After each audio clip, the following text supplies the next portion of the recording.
大家好，我们接着来聊《三体》的角色们在网飞版剧集与原著小说中的对比。这个系列的前2期视频中，我已经介绍完了主要角色，感兴趣的观众可以点击链接观看。这期我们来聊聊几位重要的配角，并顺带对网飞《三体》的第2季做出一些小小的预测。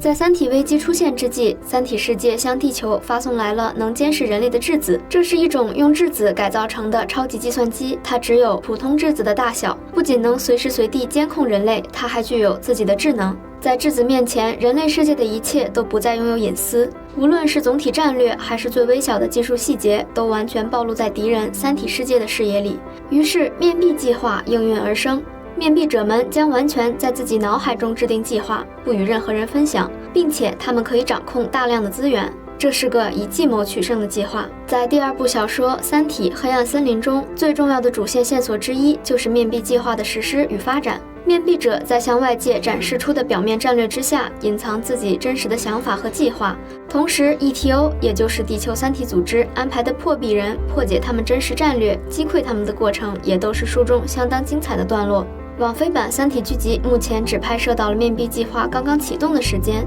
虽然现有的内容并不太多，但根据这些信息和网飞的改编思路，也可以从中分析出一些角色的对应关系，并推测后续情节的发展。原著中，联合国选定的面壁者共有4位：前任美国国防部长弗雷德里克·泰勒、委内瑞拉总统曼努尔·雷迪亚兹、英国科学家，同时也是前任欧盟主席比尔·希恩斯，还有原著第2部的主角罗基博士。剧集中，除了主角索尔对应着罗基以外，另外的3位面壁者被删减成了2位。第1位侯伯林将军对应着小说中的泰勒，刚卸任的美国国防部长被改编成了一位中国将军，保留了原型角色军事战略思维上的优势，并且著有相关著作，这使得他的思想传播极广，并且强调他具有赢得争端并和平解决争端的能力。泰勒的一个重要论点是，大国的优势只有在低技术时代才是真正的优势，技术的飞速发展最终将削弱大国的优势，提升小国的战略分量，可能使得小国突然崛起，像大航海时期的西班牙和葡萄牙那样取得世界霸权。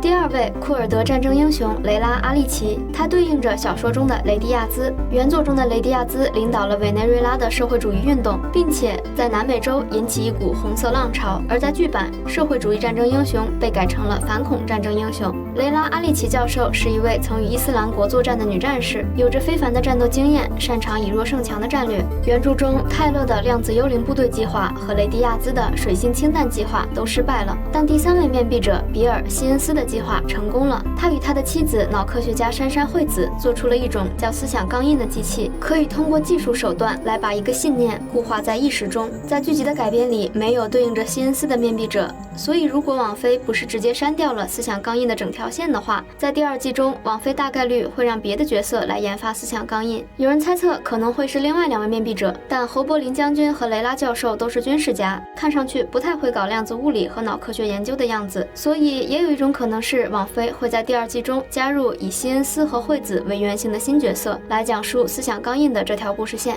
另一边，为了对抗面壁计划带来的威胁， ETO 对于面壁者中的每一位都选出了一名破壁人。破壁人将在质子的协助下，通过监听、监视以及面壁者们对内对外展示出的一切来分析他们，破解他们的真实战略意图。剧集暂且没有拍到这部分，但我觉得有个角色可能会在第2季中成为破壁人之一，他就是第1集就出现的神秘人塔提亚娜。他的原型是原著中的好几个 ETO 角色，其一是潘寒，他主持了三体游戏线下同好会，实则是 ETO 的招募会议；其2是申玉飞，他告诉汪淼想要倒计时停止就停下纳米材料的工作；其3是核弹女孩，有着不可思议的体术战斗力。警方袭击 ETO 的聚会并逮捕叶文洁时，塔提亚娜艰难地逃离了现场。经过这次袭击和古筝行动之后，塔提亚娜是 ETO 中所剩不多的没有被捕的幸存者之一。在第7集，质子又联系了他，并向他下达了新的任务。后来他也收到了三体游戏的头盔。这2段剧情分别对应着原著第2本《三体：黑暗森林》中质子联络破壁人2号的段落，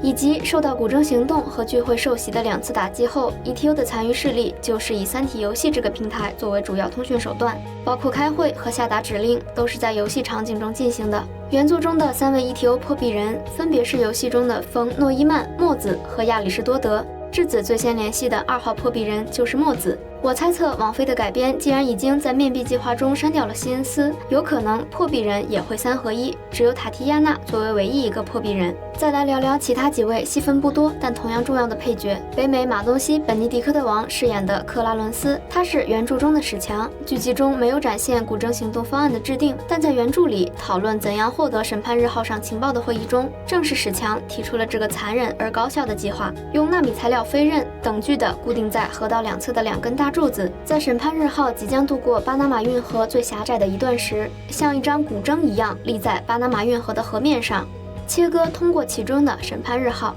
这样能在最大程度的杀伤有生力量的同时，不伤害存储数据的硬盘。在原著的前2部中，史强作为汪淼以及罗辑在应对危机时几乎唯一的队友角色，在很多情节中，他承担着和主角交流互动来展示他们真实想法的作用，所以在小说的第1、2部中，他是出场率最高的一位配角。但是剧集改成了主角团几人是好朋友的模式，石警官就显得没那么被需要了，基本成了个剧情里的工具人。剧集删改掉了他的很多戏份，重要情节基本只保留了他在第1部结尾的高光时刻。在三体危机揭露后，汪淼和丁仪都看到了三体人传来的讯息：你们是虫子。史强带着意志消沉的他俩去华北平原上看蝗虫。汪淼和丁仪被虫子的生命力和史强的话所震撼，重新燃起了希望。剧集中把这个情节放到了阶梯计划失败以后，角色从汪淼和丁仪改成了对应着逻辑诚心的索尔和程锦，蝗灾也改成了对欧美观众更亲切的蝉灾，但虫子从没被真正打败过的演讲保留了下来。原著中的史强是生在华北平原的河北人，曾在越南战争之中立功。在三体危机出现前，他是重案组的一名刑警，因涉嫌刑讯逼供遭到停职几个月的处罚。常伟思却看中他在重案组的经验，把他调进作战中心。说到常伟思将军，他是原著第1部中史强的直属上级，从一开始就领导着对科学家相继死亡事件、三体游戏以及 ETO 的调查，并且指挥了对 ETO 聚会的突袭、逮捕叶文洁以及巴拿马运河上的古筝行动。网飞剧集中直接删去了常伟思这个角色，把他的特征和这些戏份都融合到了托马斯·韦德的身上。韦德在原著的第3本书《三体：死神永生》中登场，他曾是 CIA 的特工，也曾任美国国土安全局副局长，是现任的行星防御理事会战略情报局，也就是 PDC 的局长。他很年轻，像一座雕塑般面无表情，他的微笑像是从冰封的河面上一条冰缝中渗透出的冰水。他是人类社会极端理智的代表人物，剧集中把他改成了一个年龄更大、白头发白胡子的爱尔兰人，很刻薄、有魄力和手腕，减少了原作中冷漠的特质。而原作中常伟思领导的作战中心似乎也删去了，变成了 PDC 下属的 SIA， 也就是这一幕标志上的这个名称。在古筝行动前，韦德招募拉吉进入了 SIA。程锦的男朋友普韦特拉吉是个印度裔的帅气海军军官小伙，有一位参与过卡吉尔冲突、功勋卓著的老兵父亲。原作中第2部的暗线主角张北海也有一个军人父亲。目前的主流推测中认为，拉吉在未来的故事线中会成为张北海，执行他自己的面壁计划，为人类、为太空军带去希望的火种。但我觉得网飞的改编逻辑常常是把几个角色的戏份融合到一个人身上，并且把原作中后面出场的角色提前出场，所以我推测更可能是把楚岩和张北海这2个角色的故事线都融合在他身上，甚至可能还融合了关一帆，这样一来也能让这个角色活得更久。不过可以完全肯定的一点是，未来他会加入太空军，在第2季中他会是太空军的剧情里很重要的线索人物。如果你喜欢我的解说，欢迎点赞、评论和订阅，我们下期视频再见。